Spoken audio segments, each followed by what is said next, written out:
Hello नमस्कार साथियों, आप सभी को स्वागत है आपके अपने चैनल अरबी रोजगार में। दोस्तों आज का जो सेट नंबर है, सेट नंबर 15 है।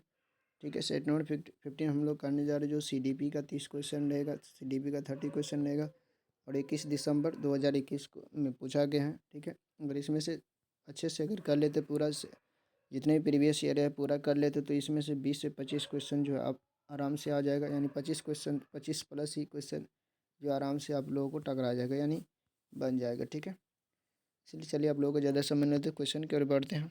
आज का पहला क्वेश्चन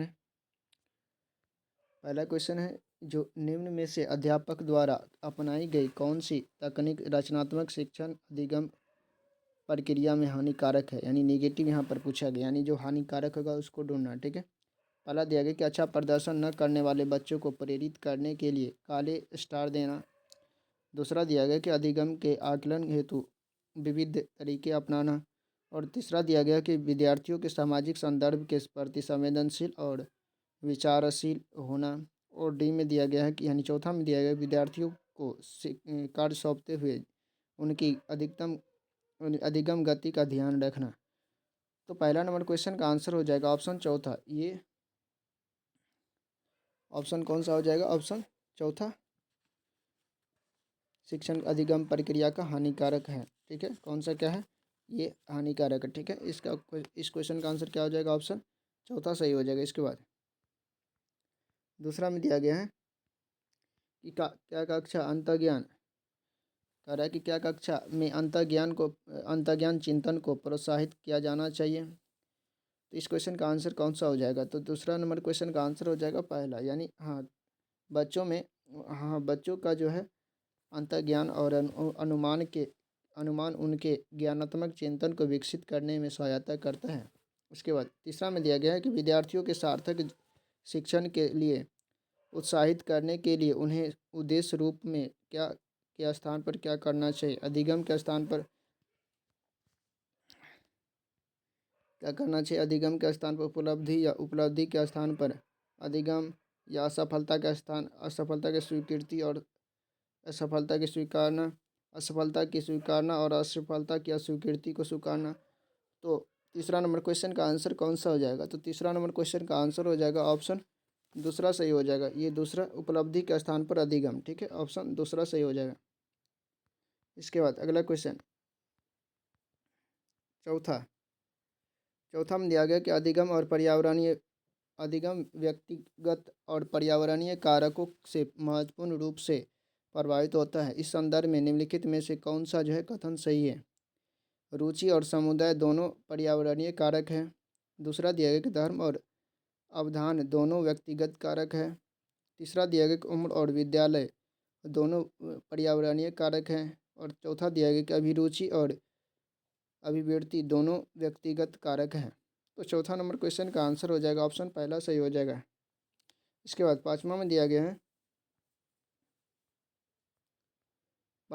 गया है कि किसी शिक्षक को सीखने के लिए आकलन सुनिश्चित करने के लिए पहला दिया गया कि किसी आकलन शिक्षण में केवल हाँ ना के प्रश्न दोनों चाहिए। और दूसरा दिया गया कि प्रत्येक बच्चे के कार्य का विश्लेषण करना और उनके अवबोध में अंतर ज्ञात करना चाहिए। और तीसरा दिया गया अंकों के आधार पर विद्यार्थियों में तुलना करना चाहिए। और चौथा दिया गया कि बच्चों की स्मरण शक्ति को पेपर पेंसिल परीक्षण द्वारा परखना चाहिए। तो 5 नंबर क्वेश्चन का आंसर हो जाएगा ऑप्शन दूसरा सही हो जाएगा। छठा में दिया गया है कि कक्षा में एक बच्चा अपने सहपाठियों से इस तरह व्यवहार करता है और अब उसके घर में बर्ताव किया जाता है। यह किसका उदाहरण है? मानववादी अधिगम का, या रचनावाद, या अवलोकन अधिगम का, या सामाजिक संकल्पना।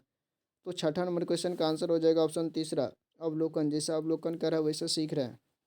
इसके बाद सातवां में दिया गया कि निम्नलिखित में से कौन सा जो है पियाजे के सिद्धांत की आलोचना प्रस्तुत करता है। पहला दिया गया पियाजे ने पूर्व सकारात्मक अवस्था में बच्चों की क्षमता को कमतर आंका है। इसके बाद दूसरा दिया गया कि पियाजे ने विकास की सतत प्रक्रिया को माना था। और तीसरा दिया पियाजे ने बच्चों को ज्ञान की सक्रिय रचना करने वाला नहीं माना था। और चौथा में दिया गया कि पियाजे को यह विश्वास नहीं था कि बच्चे बुद्धिमान होते हैं। तो 7वां नंबर क्वेश्चन का आंसर हो जाएगा ऑप्शन पहला ही सही हो जाएगा, ऑप्शन पहला। इस क्वेश्चन का आंसर हो जाएगा ऑप्शन पहला सही हो जाएगा। इसके बाद 8वां में दिया गया है 8वां में दिया गया है कि एक सामाजिक रचनावादी परिप्रेक्ष्य में अधिगम व ज्ञान पहला है शिक्षक शिक्षिका द्वारा विद्यार्थियों को संचारित किया जाता है। दूसरा केवल पाठ्य पुस्तकों द्वारा निर्देशित व निर्धारित किया जाता है होता है। तीसरा दिया गया कि शिक्षिका की मदद से विद्यार्थियों द्वारा सह संरक्षित होता है। और चौथा दिया विद्यार्थियों को स्वतंत्र रूप से खोजा जाता है। तो 8 नंबर क्वेश्चन का आंसर हो जाएगा ऑप्शन तीसरा सही हो जाएगा। शिक्षिका की मदद से विद्यार्थियों का सह संरक्षित किया जाता है, संचालित किया जाता है। इसके बाद 9 नंबर क्वेश्चन नमा में दिया गया कि विद्यार्थी जिन्हें अधिगम विकार है के सीखने के लिए निम्न में से कौन सी समय कक्षा प्रस्तुत संस्कृति उपयुक्त है। पहला दिया त्रुटि और गलतियों को भूलो तथा सीखने के अवसर समझना। दूसरा दिया गया कि सख्त पाठचर्या का पालन करना। और तीसरा दिया गया कि विविध शिक्षा शास्त्रीय पद्धतियाँ अपनाना। और चौथा दिया गया मानकीकृत आकलन निश्चित करना। तो 9 नंबर क्वेश्चन का आंसर हो जाएगा ऑप्शन तीसरा सही हो जाएगा, ऑप्शन तीसरा विविध शिक्षा शास्त्रीय पद्धति अपनाना। इसके बाद 10 में दिया गया है कथन ए विविध प्रकार की सामाजिक आर्थिक और सांस्कृतिक पृष्ठभूमि वाले विद्यार्थियों की कक्षा सभी विद्यार्थियों के अधिगमनात्मक अनुभवों को बढ़ाती है। तर्क में दिया गया कि समावेशन से केवल उन्हीं विद्यार्थियों को लाभ होता है जो दृष्टिबाधित या श्रवण रूप से यानी बाधित है या जिन्हें विकार है। तो 10 नंबर क्वेश्चन का आंसर हो जाएगा ऑप्शन दूसरा, यानी पहला सही है और दूसरा गलत है। ये ऐसा नहीं होगा, ये गलत है, दूसरा गलत है, पहला सही है। 11 में इसको मैच करना है, यानी एल्गोरिथम विधि किसके लिए होता है, हिस्टोरिक किसके लिए होता है, दृश्यता किसके लिए होता है, ठीक है, सादृश्यता, ठीक है, और साधन साध्य विश्लेषण। तो पहला नंबर क्वेश्चन का आंसर जो हो जाएगा इसको यानी 11 का जो हो जाएगा एल्गोरिथम विधि किस में जाएगा। तो एल्गोरिथम विधि जो हो जाएगा ये जाएगा तीसरा में। तीसरा कहाँ, ये इसमें, यानी समस्या को उपलक्ष्यों में निर्धारित यानी विभाजित करना और फिर प्रत्येक उपलक्ष्य को हल करना, ये एल्गोरिथम विधि कहलाता है, ठीक है। उसके बाद हिस्टोरिक विधि में होता है कि समाध्य समरूप समस्याओं के समाधानों को ध्यान में रखना। और सादृश्यता का मतलब क्या होता है, सादृश्यता जो होता है, सॉरी ये दूसरा हो जाएगा, यानी एक समस्या को शोध ह्यूरिस्टिक मेथड जो होता है, एक समस्या को जो है शोध प्रणाली हल करने की चरण दर चरण निर्धारित पदानुक्रम होती है ह्यूरिस्टिक मेथड, ठीक है। उसके बाद सादृश्यता का क्या हो जाएगा, ये समाध्य समरूप समस्याओं के साधन को ध्यान में रखना। इसके बाद अब बच गया डी का चौथा, तो हो जाएगा, यानी डी का चौथा मतलब सही उत्तर प्राप्त करना की एक समान रणनीति। तो इस क्वेश्चन का आंसर क्या हो जाएगा, ऑप्शन पहला सही हो जाएगा। इसके बाद 12 में दिया गया है कि दृश्य सामग्रियों के एक संग्रह का इस्तेमाल करने और उसके बाद अधिगमकर्ताओं के पूर्व अनुभवों के आधार पर चर्चा करना अधिगमकर्ताओं के संकल्पात्मक समक्ष को बढ़ावा देगा। दूसरा यानी तर्क में दिया गया कि अधिगमकर्ताओं को दी गई सामग्री क्रियाकलापों के आधार पर उनके मौजूदा विचारों को नए विचारों से जोड़ कर सक्रिय रूप से अपने ज्ञान की संरचना करते हैं। तो इस क्वेश्चन का 12 नंबर क्वेश्चन का आंसर हो जाएगा ऑप्शन तीसरा सही हो जाएगा, यानी ए और आर दोनों सही है लेकिन व्याख्या नहीं कर रहे हैं।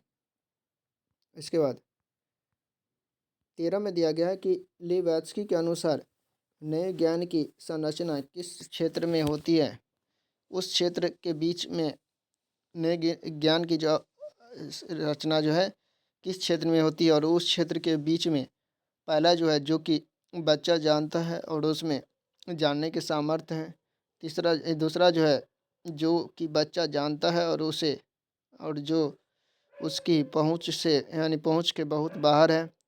और तीसरा दिया गया कि जो कि बच्चा जानना चाहता है और शिक्षक के विचार से जिसका बच्चे को ज्ञान होना चाहिए। और चौथा दिया गया कि बच्चा जानना चाहता है और उससे के अभिभावकों के विचार से जिसका उसे होना चाहिए। तो 13 नंबर क्वेश्चन का आंसर हो जाएगा ऑप्शन चौथा सही हो जाएगा, ये चौथा सही हो जाएगा। इसके बाद 14 में दिया गया कि अभिकथन में दिया गया कि बच्चों और बचपन के बारे में सामान्यकृत करना कठिन है क्योंकि इसमें बहुत बहुलता और विविधता है। तर्क में दिया गया है कि बचपन एक सामाजिक सांस्कृतिक संकल्पना है। तो इसमें से कह रहा है कौन सा सही हो जाएगा। तो 14 का हो जाएगा पहला सही है और दूसरा जो है गलत है। पहला सही है और दूसरा गलत है। इसके बाद 15 में दिया गया कि अधिगम हेतु एक प्रेरक वातावरण देने के लिए शिक्षक को क्या करना चाहिए। यह मानना चाहिए कि भावनात्मक और संज्ञानात्मक पहलुओं में कोई संबंध नहीं है। दूसरा दिया गया कि संज्ञानात्मक पहलुओं पर ध्यान देना चाहिए और विद्यार्थियों की भावनाओं की उपेक्षा करनी चाहिए। और डी में यानी तीसरा में दिया गया, यह मानना चाहिए कि भावनात्मक और संज्ञानात्मक पहलू एक दूसरे के प्रभावी होते हैं। और चौथा में दिया गया, विद्यार्थियों की भावनाओं पर ध्यान केंद्रित करना चाहिए और संज्ञानात्मक पहलुओं की उपेक्षा करना चाहिए। तो 15 नंबर क्वेश्चन का आंसर हो जाएगा ऑप्शन तीसरा सही हो जाएगा। इसके बाद 16 में दिया गया है, एक शिक्षिका को उस विद्यार्थी के लिए जो दृष्टिबाधित है के लिए समीक्षा यानी शिक्षा स्तरीय का यानी क्या प्रावधान करने चाहिए। पहला दिया गया है कि बहुत से दृश्य प्रदर्शन देने चाहिए। और दूसरा दिया गया कि बहुत से स्पर्शीय मुद्रण संसाधनों का उपयोग यानी इस्तेमाल करना चाहिए। और तीसरा दिया गया कि ब्लैक बोर्ड पर बहुत सारे कार्य करना चाहिए। और चौथा दिया गया मौखिक संकेतों का इस्तेमाल करना चाहिए ताकि उनको कल्पना करने के अवसर मिले। तो 16 नंबर क्वेश्चन का आंसर हो जाएगा ऑप्शन चौथा सही हो जाएगा, ऑप्शन चौथा। इसके बाद 17 में दिया गया लॉरेंस कॉल्बर्ट के अनुसार बच्चों का नैतिक चिंतन बाह्य पुरस्कार और दंड द्वारा किस स्तर में नियंत्रित होता है। तो 17 नंबर क्वेश्चन का आंसर हो जाएगा ऑप्शन दूसरा सही हो जाएगा यानी पारंपरिक। इसके बाद 18 में दिया गया है, 18 में दिया गया कि पहली बार स्कूल जाने वाले विद्यार्थियों की शिक्षा के लिए एक शिक्षक को क्या करना चाहिए। पहला दिया कि इनमें कोई यानी अपेक्षा नहीं रखनी चाहिए कि क्योंकि इनमें इनमें से बहुत से विद्यार्थी शिक्षण के लायक नहीं हैं, ये गलत हो जाएगा। दूसरा दिया गया है कि इनके लिए अलग कक्षा बनवानी चाहिए ताकि यह दूसरे विद्यार्थियों पर नकारात्मक प्रभाव न डाल सके, ये भी गलत है। इसके बाद तीसरा दिया गया कि इनमें असफलता का डर पैदा करना चाहिए ताकि उनका तनाव में काम करे। इस क्वेश्चन का आंसर हो जाएगा ऑप्शन चौथा। 18 क्या हो जाएगा, ऑप्शन चौथा सही हो जाएगा। इसके बाद अगला क्वेश्चन 19 में दिया गया कि एक बाल केंद्रित कक्षा क्या होना चाहिए। बहुत से संसाधनों का प्रावधान, लचीला समूहीकरण, ज्ञान का एकमात्र आधार पाठ्यपुस्तक के रूप में होना चाहिए। नहीं, पाठ्यपुस्तक के रूप में नहीं होना चाहिए। इसके बाद छात्रों का सक्रियात्मक भागीदारी, ये होना चाहिए, ठीक है, ये होना चाहिए। इसके बाद एक व्यवस्थित संरक्षित पाठ्यक्रम का अनुपालन और योगात्मक आकलन का क्रियान्वयन। तो 19 नंबर क्वेश्चन का आंसर हो जाएगा ऑप्शन यानी पहला दूसरा और चौथा हो जाएगा। पहला दूसरा और चौथा, ये नहीं होगा। पहला दूसरा और चौथा, ऑप्शन दूसरा सही हो जाएगा। 19 का हो जाएगा ऑप्शन दूसरा। इसके बाद 20 में दिया गया कि हार्वर्ड गार्नर के सिद्धांत के अनुसार पहला जो दिया गया, बुद्धि एक व्यापक क्षमता है जो संचित ज्ञान और अनुभव पर निर्भर है। तो 20 का जो है कौन सा आंसर हो जाएगा। तो 20 का तो पहला ही सही हो जाएगा। 20 का क्या हो जाएगा, ये पहला ही सही हो जाएगा। तो ऑप्शन पहला सही हो जाएगा। इसके बाद 21 में दिया गया है, 21 में दिया गया है कि विकास की दिशा और क्रम हर बच्चे के लिए समान होता है लेकिन हर बच्चा अपनी गति से विकसित होता है। यह बाल विकास के निम्नलिखित में से किस सिद्धांत को दर्शाता है? रैखिकता, व्यक्तिगता और निरंतरता या एकरूपता? तो 21 नंबर क्वेश्चन का आंसर हो जाएगा ऑप्शन दूसरा सही हो जाएगा। ऑप्शन दूसरा व्यक्तिगता। ठीक है। इसके बाद 22 में दिया गया है कि बच्चे डैश तरीके से सीखते हैं और डैश तरीके से नहीं सीखते हैं। ठीक है। तो 22 नंबर क्वेश्चन का आंसर हो जाएगा ऑप्शन पहला सही हो जाएगा। ये रचनावाद होता है और रचनावाद तरीके से नहीं सीखते हैं। ठीक है। इसके बाद 23 में दिया गया कि विद्यार्थियों के कार्य में त्रुटियां क्या इंगित करती है? विद्यार्थियों के सोच वयस्कों से गुणात्मक रूप से भिन्न होते हैं। दूसरा दिया विद्यार्थियों के अन्य समकक्षों की तुलना में संज्ञानात्मक क्षमता है। और तीसरा दिया कि विद्यार्थियों का निरुत्साह क्योंकि सीखना पूरी तरह से बाहरी पुरस्कार है। तो इस क्वेश्चन का आंसर 23 का आंसर हो जाएगा ऑप्शन चौथा सही हो जाएगा। ऑप्शन चौथा यानी वयस्कों के सीधे निर्देशों के बिना विद्यार्थियों की अर्थपूर्ण सीखने का अक्षमता। ठीक है। ऑप्शन चौथा सही हो जाएगा। इसके बाद 24 में दिया गया है कि इसमें से कौन सा आंसर सही हो जाएगा? यानी प्रतिभाशाली से विद्यार्थियों की पहचान कैसी होगी? चुनौतीपूर्ण कार्यों के लिए तत्परता। ठीक है। किसी बाहरी अभिप्रेरणा के बिना काम करने की अक्षमता। और चौथा में दिया गया कि मौलिक सोच। और पाँचवा में दिया तीसरा में दिया मौलिक सोच और चौथा में दिया गया है बहुविध समाधानों की क्षमता। तो 24 नंबर क्वेश्चन का आंसर हो जाएगा ऑप्शन दूसरा सही हो जाएगा। ऑप्शन दूसरा सही हो जाएगा यानी पहला तीसरा और चौथा। पहला तीसरा और चौथा। ठीक है। इसके बाद अगला क्वेश्चन 25 में दिया गया कि राष्ट्रीय शिक्षा नीति 2020 द्वारा सुझाई गई समग्र 360 डिग्री बहुआयामी रिपोर्ट प्रस्तावित करता है। इसमें से कौन सा आंसर सही हो जाएगा? तो 25 का हो जाएगा ऑप्शन तीसरा सही हो जाएगा। स्व आकलन और विद्यार्थी समूह आकलन का समावेश। 26 में दिया गया कि जीन पियाजे के अनुसार मानव शिशु में कौन सी प्रवृत्तियों और प्रक्रिया जन्मजात होती है? स्कीमा। तो जीन पियाजे के अनुसार ये स्कीमा जो है जन्मजात होती है। तो 26 का क्या हो जाएगा? ऑप्शन पहला सही हो जाएगा। ये समायोजन जो है जमजात होती है। समायोजन क्या होती है? जमजात समायोजन होता है। ऑप्शन चौथा सही हो जाएगा। इसके बाद अगला क्वेश्चन 27 में दिया गया है कि विभिन्न भाषीय पृष्ठभूमि से आने वाले विद्यार्थियों की कक्षा में एक शिक्षिका को क्या करना चाहिए? इसमें से कौन सा आंसर सही हो जाएगा? तो 27 नंबर क्वेश्चन का आंसर हो जाएगा जो पहला जो दिया गया है कि कक्षा में सम्मान की संस्कृति पैदा करना, जिसमें विद्यार्थियों को अपनी भाषा बोली के बारे में बात करने को प्रोत्साहित किया जाए। तो इस क्वेश्चन का आंसर हो जाएगा ऑप्शन पहला ही सही हो जाएगा। ऑप्शन पहला। ठीक है। ऑप्शन पहला सही हो जाएगा। इसके बाद अगला क्वेश्चन 28 में दिया गया है। 28 में दिया गया है कि एक शिक्षिका अपने कक्षा में जेंडर रूढ़िवादिता में लचीलेपन को कैसे बढ़ावा देगी? तो 28 नंबर क्वेश्चन का आंसर कौन सा हो जाना चाहिए? तो ये हो जाएगा लोगों को गैर रूढ़िवादी प्रिंटिंग यानी पैरेटिंग प्रस्तुत करना। तो ऑप्शन चौथा सही हो जाएगा। इसके बाद 29 में निम्नलिखित में से कौन सा कथन बच्चे की समाजीकरण की प्रक्रियाओं को सही व्याख्या करता है? पहला दिया गया कि बच्चे के संभाव्य गुण और अंतर्निहित शक्तियाँ आनुवंशिक सामग्रियों के पोषित होने का निश्चित परिणाम है। ठीक है। और दूसरा दिया गया कि सामाजिक परिवेश द्वारा बच्चे को पूरी तरह से ढाला जाता है। तो ऑप्शन दूसरा सही हो जाएगा। इसके बाद 30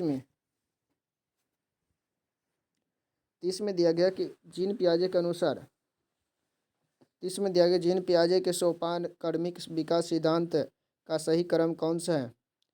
तो ये हो जाएगा या पहला जो होता है पूर्व यानी संवेदात्मक यानी सेंसरी मोटर स्टेज संवेदा संवेदी गामक। ठीक है। उसके बाद पूर्व संज्ञानात्मक, उसके बाद मूर्त, उसके बाद औपचारिक।